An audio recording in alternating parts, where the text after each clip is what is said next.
Oferecimento Gorila, mochila para notebook, 10 vezes de R$ 11,12.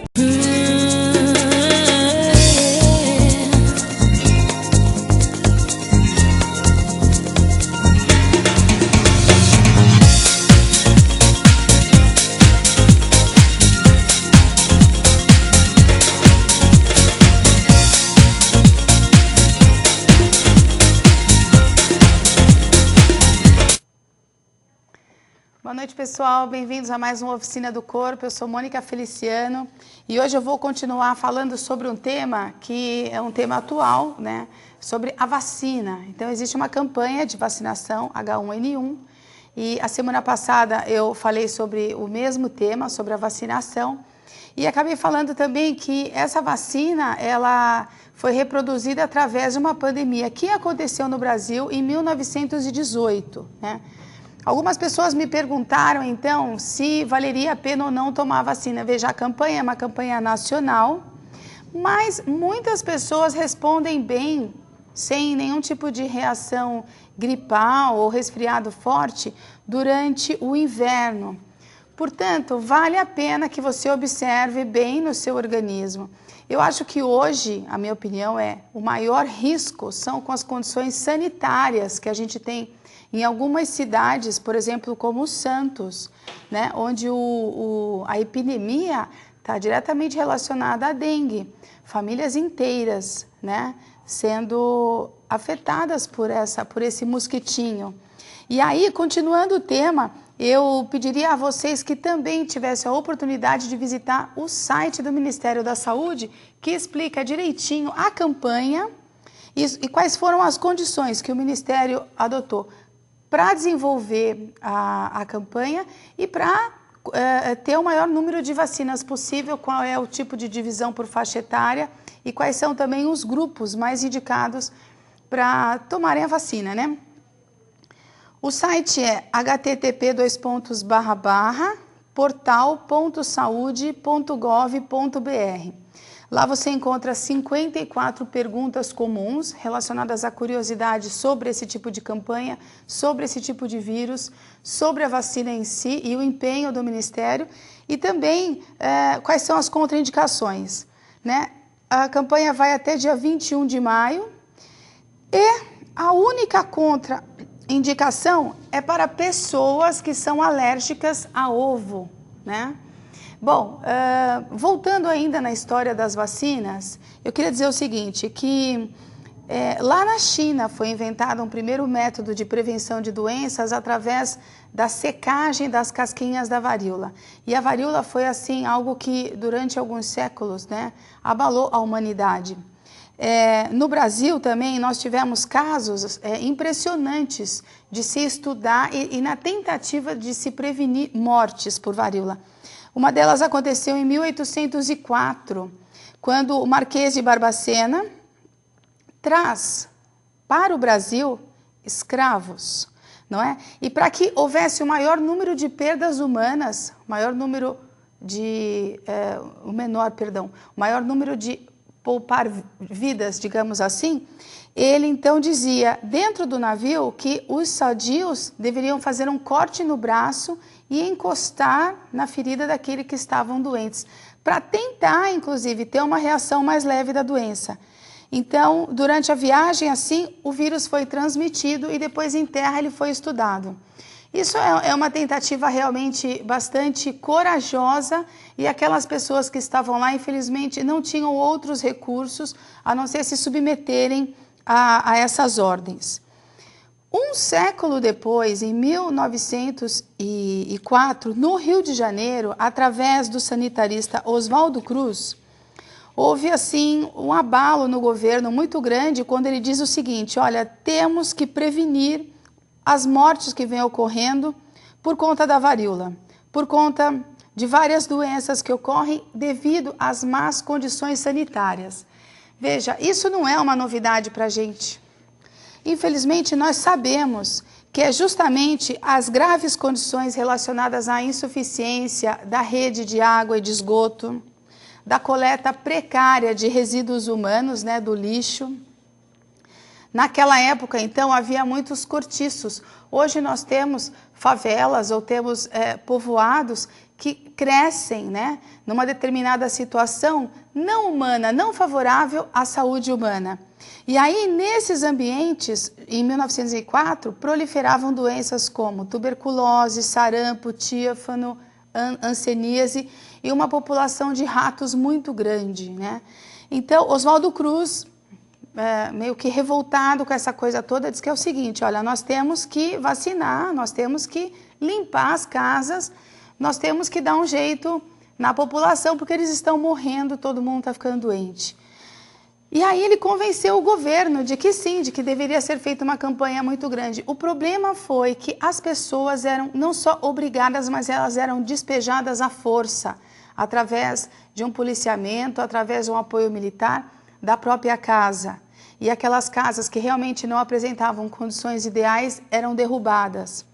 A coisa foi tão forte que a revolta se chamou Revolta das Vacinas. Ela ocorreu no Rio de Janeiro, do dia 10 ao dia 16 de novembro de 1904. O Raimer está perguntando aqui. Boa noite, Raimer. Como que é ser prevenido? Bom, prevenido, no caso dessa campanha, é antecipar-se à doença, é tomar a vacina, de uma certa forma ter uma defesa imunológica própria, porque você vai entrar em contato com o vírus atenuado, e mesmo que você entre em contato com o vírus novamente, você não vai falecer ou não vai ter uma caída grave desse tipo de doença. Portanto, ser prevenido, né, é precaver-se contra uma determinada causa, um determinado problema, tá bom? Gente, hoje mesmo eu estava conversando com meu filho e ele está estudando isso em História do Brasil. E para mim foi uma coisa nova, porque há tanto tempo que eu não venho estudando a história especificamente do Brasil e me fugiu dessa ideia. Agora, retomando as pesquisas, é que eu fui me dar conta. Só para você ter uma ideia, algumas fontes dizem que houve 30 mortos, outros dizem que houve 50 mortos, mas em média 110 pessoas foram presas e muitas, centenas, foram deportadas para o Acre. As pessoas foram expulsas do Rio de Janeiro, né? Se alguém tiver comigo aí do Rio de Janeiro e souber alguma coisa a respeito, tá? Pode mandar a sua colaboração, tá bom? Portanto, naquela época, alastravam-se também epidemias de febre amarela, varíola e de peste bubônica.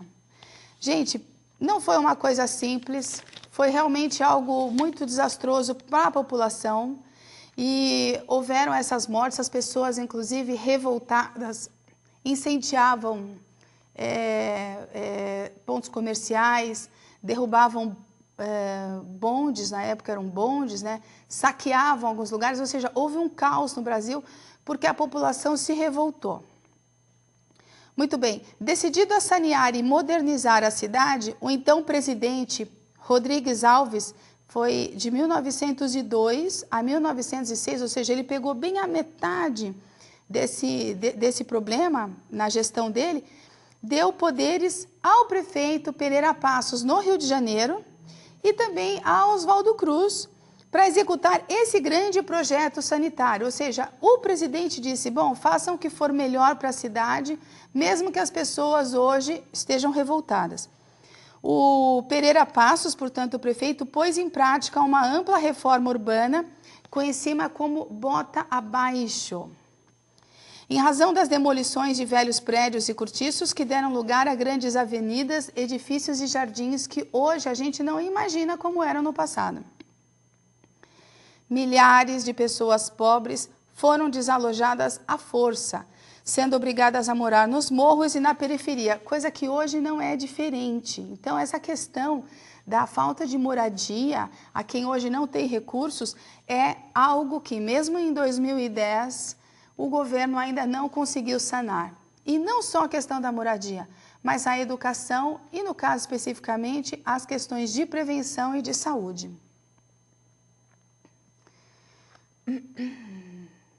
Ok, William, obrigada pelo elogio, tá bom?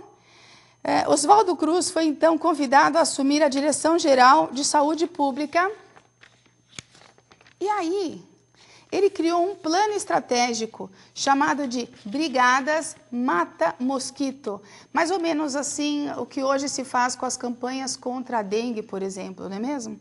Grupos de funcionários do serviço sanitário, só que eles não iam com educação nem pediam licença, eles invadiam as casas para a desinfecção e extermínio dos mosquitos transmissores da febre amarela.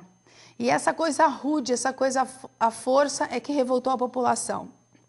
Iniciou-se também uma campanha de extermínio de ratos, considerados os primeiros transmissores da peste bubônica, espalhando raticidas pela cidade e mandando o povo recolher os resíduos. Então era uma coisa assim também muito... apesar de ser obrigatório, não havia um treinamento, porque as próprias pessoas que estavam sendo... digamos assim, tratadas para não pegar a doença, não espalhar a doença, também eram responsáveis por eliminar os resíduos, né? No caso, os animais mortos, né? A Gazeta de Notícias, o jornal da época, do dia 14 de novembro de 1904, lança a manchete: tiros, gritaria, engarrafamento de trânsito, veja você, comércio fechado, transporte público assaltado e queimado, lampiões quebrados a pedradas, destruição de fachadas dos edifícios públicos e dos privados, árvores derrubadas. O povo do Rio de Janeiro se revolta contra o projeto de vacinação obrigatório proposto pelo sanitarista Oswaldo Cruz. Veja, era algo que foi feito para ajudar a população, mas trouxe uma revolta muito grande. Portanto, as campanhas hoje, elas devem, de uma certa forma, ser muito, muito, muito esclarecedoras. Mas ainda assim, precisamos ser prevenidos e precavidos, ou seja, nos anteciparmos, estarmos prontos para caso surja qualquer tipo de problema, evitarmos. Como, por exemplo, no caso de uma chuva, né? Evitar pontos de inundação.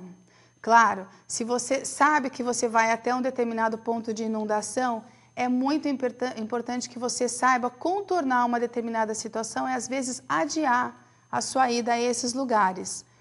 Mas, de qualquer forma, é muito também importante que as pessoas, né, comecem a atuar um pouco mais na qualidade de vida da cidade onde mora.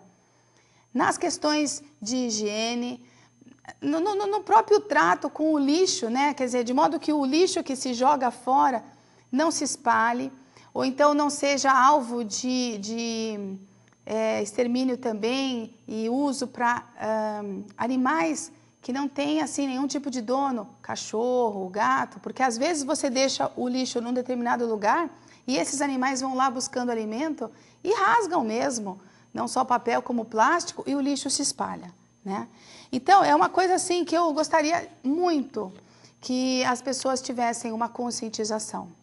De qualquer maneira, como na semana passada foi uma coisa muito, muito, muito questionada, essa questão da vacina. Devemos ou não devemos tomar a vacina? Eu digo depende.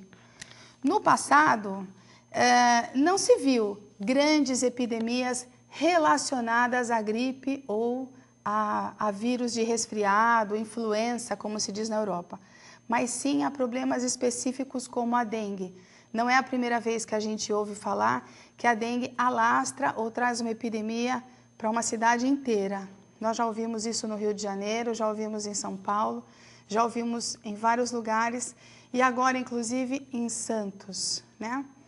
Deixa eu ver aqui a pergunta do Ricardo. O Ricardo diz o seguinte: Mônica, me responda por favor. Eu não como nenhum tipo de verdura, nem peixe, muito menos frango. Só como arroz, feijão e carne. Isso é suficiente para minhas vitaminas? De vez em quando como queijo e iogurte. Obrigado. Ricardo, veja, o feijão ele é rico em ferro, ele tem muitos nutrientes. O arroz é um carboidrato bastante rico e puro. Nessa composição você deve estar comendo também um pouquinho da cebola, do alho, o sal na medida. E a carne, que traz também a proteína que é essencial ao corpo humano. Claro, deve faltar a você alguns sais minerais que a gente encontra no espinafre, na selga, nas saladas, um pouco de açúcares bons que a gente encontra na beterraba e na cenoura. Mas o que você está comendo, dependendo do seu tipo de estilo de vida e gasto, ele pode estar favorecendo beneficamente o seu organismo, mas cabe enriquecer um pouco mais a sua alimentação.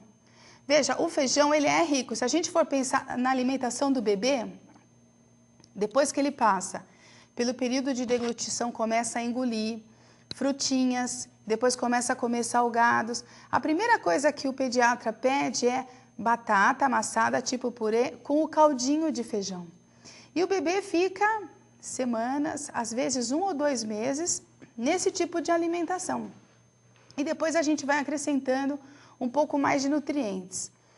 A questão é a seguinte: se você se sente bem, tem disposição física, não se sente cansado e nem adoece facilmente, pode ser que para o seu organismo esses alimentos contemplem a tua necessidade de nutriente. Mas eu particularmente digo, falta colocar frutas, falta colocar mais verduras e falta enriquecer um pouquinho mais, porque com o tempo você vai ter desgastes fisiológicos naturais e vai precisar do zinco, do ferro, do selênio, do magnésio, do cálcio. E só isso, quem sabe, não contemple tudo, tá bom? Eu queria falar o seguinte, vai começar a virada cultural, não é? Dia 15 e 16, a gente vai ter a virada cultural aqui em São Paulo. Então, eu queria que vocês entrassem no site da prefeitura, isso? No site da prefeitura, você já tem uma série de informações e encontrar no seu bairro ou num ponto turístico da cidade, onde você tenha mais acesso para visitar, para participar desse evento, para trocar ideias com pessoas, para poder, de uma certa forma, se envolver culturalmente com aquilo que a cidade tem para mostrar de bom, com os próprios talentos que a gente tem aqui ou com convidados que vêm de fora, né? Queria fazer também a seguinte proposta. Quantos de vocês hoje sabem, dentro da periodicidade de invernos, as possibilidades de adoecer? Quantos de vocês pensam, bom, tá, eu tenho 44 invernos, os meus de infância não lembro, mas de pelo menos uns 5 anos para cá, a minha probabilidade de ter resfriados é a cada 2 anos. Aí o que eu faço? Eu procuro, de uma certa forma, evitar situações que me coloquem em risco de resfriar. Trocas de temperaturas bruscas, alimentos muito frios, ficar assim diante da geladeira por muito tempo, né? Ter sempre um casaco na minha bolsa ou no carro para o fim do dia, ainda mais aqui em São Paulo. Então, comece a observar como você pode se prevenir de doenças no inverno. Para cada estação, a gente tem algum tipo de desconforto. Por exemplo, quando caem as folhas no outono, a gente pode ter riscos de alergias por conta das árvores. Na primavera, também. Então, é algo assim importante que você comece a relacionar a natureza com o seu estado de saúde. Obrigada, Osiel, dizendo que o programa é muito bom. Obrigada. O Samuel de Mossoró diz o seguinte: qual a melhor maneira de emagrecer com segurança sem problemas para o organismo? Bom, vou te dar a dica geral, né? Mas valeria a pena que você consultasse também uma nutricionista, uma pessoa especializada em equilíbrio do organismo frente ao aporte energético. Bom, o ideal é que você faça de 5 a 6 refeições. Comer pouco, mas com uma variedade grande. É ideal também que você coma de 2 a 3 frutas durante o dia. Por exemplo, vou dizer para você que café da manhã, bem tradicional brasileiro, café com leite, se puder o leite desnatado. O pão, ao invés da padaria, você pode optar por pão integral. Pode colocar nesse pão peito de peru.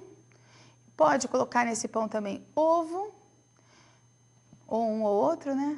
Pode colocar também requeijão e pode complementar o café da manhã com uma fruta, uma banana, uma maçã. E se você quiser estimular a absorção de gorduras, colocar um pouco de farelo de aveia, né? Ou então algum tipo de fibra que possa estimular seu organismo a reter menos gordura dos alimentos.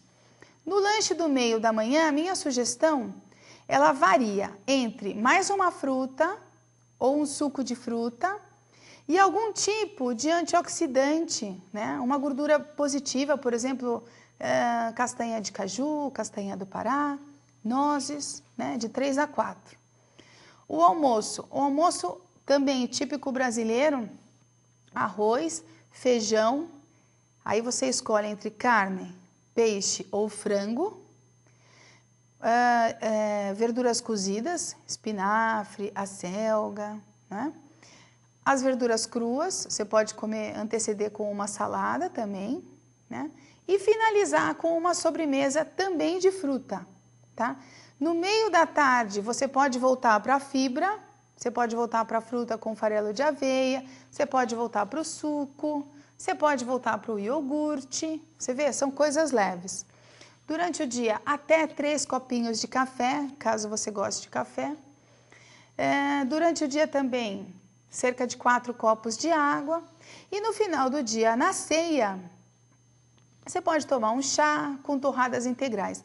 O ideal, Samuel, é que você comece a colocar na sua alimentação alimentos integrais, alimentos ricos em fibras, né? Por exemplo, o arroz pode ser substituído pelo arroz integral, macarrão pelo macarrão integral. Digamos que você adore macarrão normal. Muito bem. Se for comer um macarrão, então não coma proteína. E leia. Experiencie por uma semana um determinado tipo de alimentação. Elimine por um mês leite e derivados e veja como o seu organismo reage. Então, há várias maneiras de você estimular seu organismo beneficamente através da alimentação, mas você precisa estar bem informado, tá bom? Boa sorte. Ângela, por que o leite desnatado? Qual a diferença do leite integral? Então, entrou uns sinaizinhos aqui, eu não consigo entender a pergunta, Ângela. Se você puder perguntar de novo, tá bom? Aí eu vou responder para você. Osiel novamente. Ou é outro Osiel? Deixa eu ver. É o mesmo. Ele é lá de Maceió. Gostaria de saber sobre musculação. Faço todo dia. É bom? Sim, é bom. Agora, todo dia, para aquelas pessoas destreinadas, não. Requer uma adaptação. Se você faz musculação todo dia, você deve trabalhar músculos diferentes por dia. E isso te dá... Podemos sair do ar só um pouquinho? Podemos sair do ar só um pouquinho?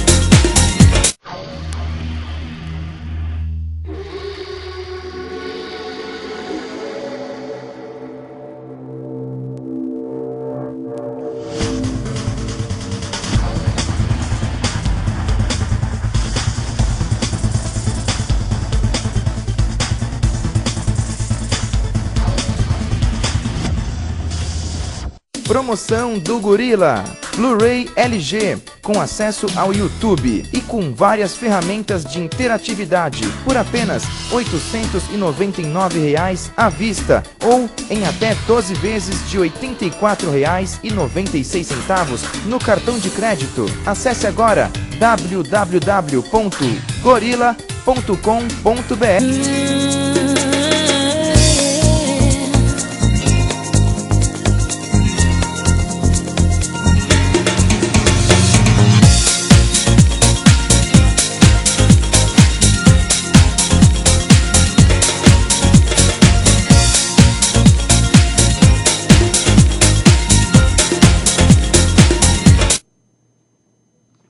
Olá, voltamos aqui com a Oficina do Corpo. Eu peço desculpas por ter saído assim, mas eu engasguei. Aí precisei fazer um intervalinho, tá bom? Eu estava respondendo a pergunta do Osiel, que faz musculação todos os dias e se sente bem.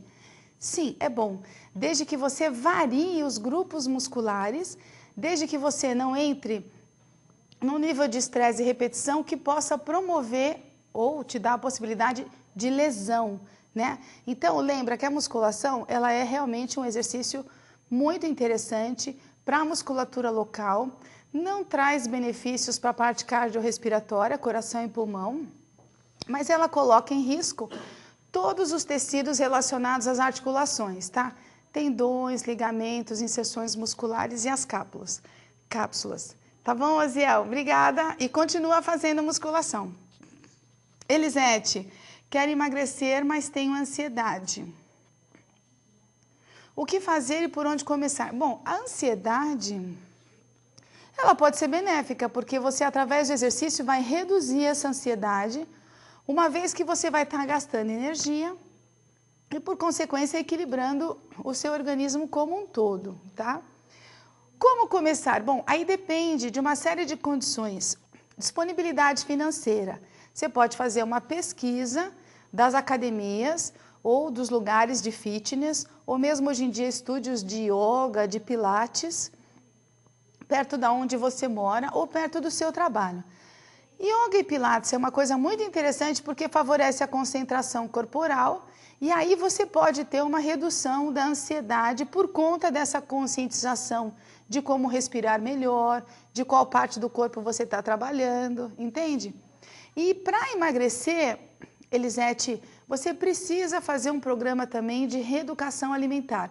Mudar a sua alimentação beneficamente para que você não tenha nenhum tipo de deficiência de nutrientes e ao mesmo tempo consiga dar conta desse novo estresse físico aí que seria a prática de exercício. Comece devagar, ok? Devagar, 15, 20, 30 minutos, 1, 2, 3 vezes por semana e vá acrescentando mais tempo à medida que você for ganhando condicionamento físico. Se você faz um programa de yoga e a aula dura 1 hora, diga ao professor que há algum tempo você está para iniciar e não conseguia, portanto você está sedentária e que você não pode ou não quer sofrer muito com o impacto do estresse físico do exercício. Então o professor vai atenuar os índices de estresse da aula, tá bom? Oi, Bruno, obrigada, um abraço para você também, tá bom? Ah, obrigada, Angela. Qual a diferença do desnatado para o integral? E por que você prefere mais o integral? Bom, o desnatado ele vai ter um teor de gordura menor. Essa é a única diferença. Você tinha perguntado também sobre o leite em pó, não era isso? Mas aqui você está perguntando apenas sobre a diferença do integral para o desnatado. O desnatado ele tem um valor calórico menor porque ele tem menos gordura, tá bom? Sempre, quando me perguntam sobre alimentação, eu preciso orientar as pessoas a buscarem um especialista. Hoje em dia, muitas revistas, muitas informações a gente encontra na internet e vale a pena a gente entender não só sobre as necessidades do organismo, mas também qual a melhor alimentação se adequa ao seu organismo. Por quê? Porque muitas pessoas de fins de semana adotam tomar uma cerveja, uma bebida alcoólica, porque estão ali no meio social. Muito bem, mas esse álcool vai influenciar no seu peso, vai influenciar no seu organismo? Vai. Por exemplo, a cerveja ela é rica em calorias. Então, pode ser que ela quebre o seu ritmo de emagrecimento. Então, vale a pena você observar isso. Sem contar do sal, né? Que a cerveja ela tem um teor de sódio elevado, ela te causa uma sede e essa falsa sede, digamos assim, te estimula a tomar mais cerveja. Aí fica um ciclo. O organismo depois se satura de líquido, você elimina o líquido, mas você está com o teor de sal elevado e muito carboidrato. O Jackson diz assim, malho há 3 meses, queria uma forma de ver resultados mais rápidos, sou muito magro, com as pernas finas, não queria recorrer a anabolizante. Como muito, mas não consigo ganhar peso.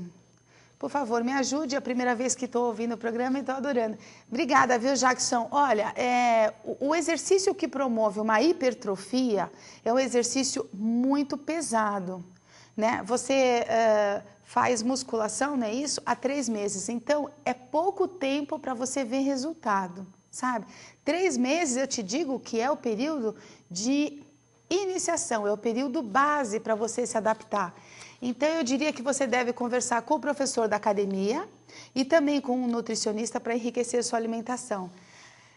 Mas fique em contato com a gente, manda um e-mail para a oficina do corpo, @justtv.com.br, continua malhando, tá bom? Eu queria agradecer a todos que estiveram comigo hoje ao vivo, queria pedir desculpa porque acabei engasgando, fiz um intervalo aí rapidinho e dizer para vocês que no mês que vem a gente vai ter alguns programinhas gravados, mas você pode mandar e-mail para mim que eu vou responder, ok? Então até semana que vem, obrigada, boa noite para todo mundo.